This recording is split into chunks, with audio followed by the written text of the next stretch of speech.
अजयराव कांबळे यांना एक मुलगी व 2 मुले होती. मुलीचे नाव मनीषा होते.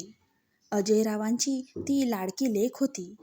घरची परिस्थितीही चांगलीच होती.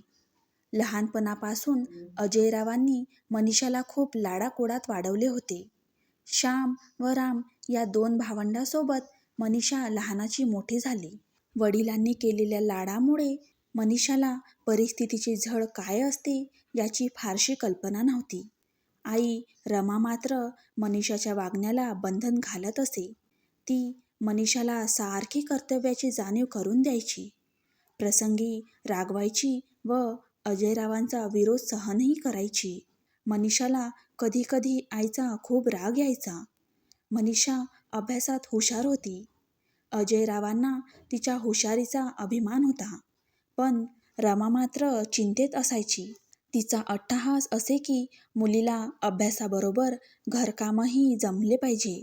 मनात नसतानाही मनीषाला थोडं घरकाम करावं लागे.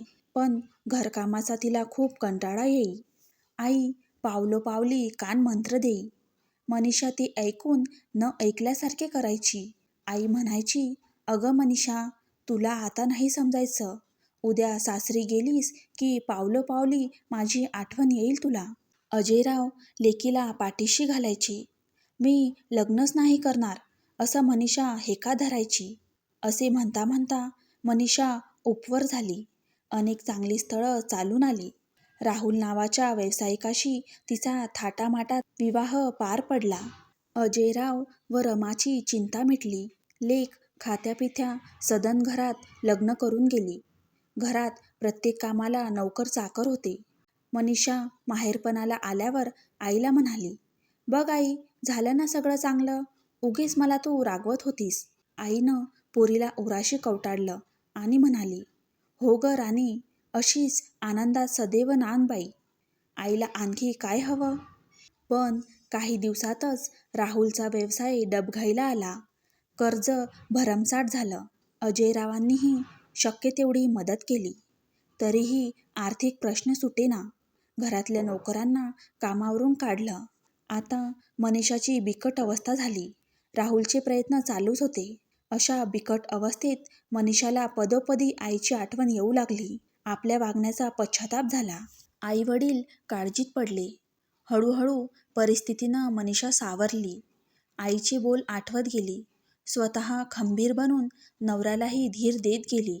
हिशोबानं तिखट मिठाचा संसार हसत हसत करायला शिकली. परिस्थितीनं नवे धडे गिरवू लागली. मनीषा आई बनली. तिला गोंडस मुलगी झाली.